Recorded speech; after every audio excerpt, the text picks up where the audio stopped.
Mimi naitwa Korumbale Babas, mtu wa miliki ya Mungu. Leo hii nimekuwa na safari fupi ya kukupitisha kwenye mlima wa maombi, mlima pekee uliopo Tanzania unaomilikiwa na kanisa la Kikristo la Yesu ni nuru ya watu, yani Jesus the Light of People, lililopo hapa Arusha, pembezoni kidogo mwa jiji la Arusha. Kama unaenda Oljoro kwenye kambi ya jeshi, lakini hufiki huko.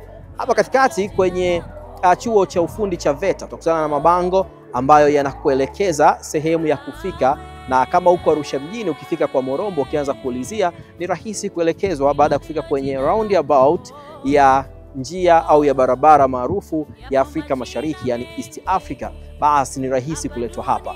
Mlima huu umekuwa ni suluhisho la Wakristo na watu wa dini mbalimbali ambao wanaamini kwamba kuna mahusiano makubwa ya kupata majibu ya changamoto zao kupitia mlima.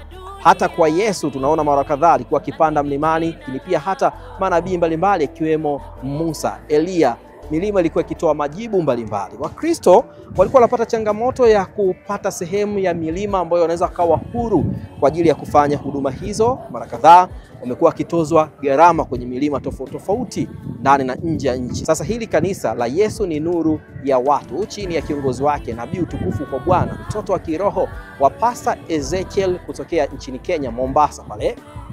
Mungu alimpa maono Nabii Utukufu ya kumiliki kanisa ambalo litakuwa sehemu ya mlima.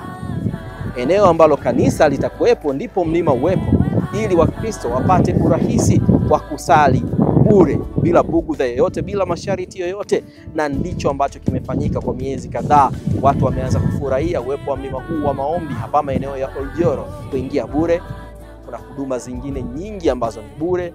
Kuna lights kwa maana ya mwanga usiku, lakini pia kuna ulinzi na usalama ambao unafanya eneo hili kuwa salama kwa sababu limezungushiwa fence sehemu zote. Kuna matenti, lakini unaruhusiwa kuja na chochote ambacho unaamini kwamba wewe kitakufanya uwe huru unapokuja kusali na kutafuta uso wa Mungu hapa. Lakini pia kuna wale ambao wanatamani kuja kanisani ukiacha mlimani, kwamba nataka kuja kwenye kanisa la Jesus is the Light of People, kwa maana ya Yesu ni nuru ya watu hapa. Ibada ratiba yake iko hivi. Kuna ibada siku 3 kwa juma. Siku ya Alhamisi saa 6 mchana na kuendelea, siku ya Jumamosi saa 4 asubuhi na kuendelea, na siku ya Jumapili ni kuanzia saa 3 asubuhi na kuendelea. Kwa wale wanaoamini katika maombi ya kukesha, ni siku ya Ijumaa usiku kuna mkesha hapa wa kutafuta uso wa Mungu, kuomba kufunguliwa baraka na kushukuru.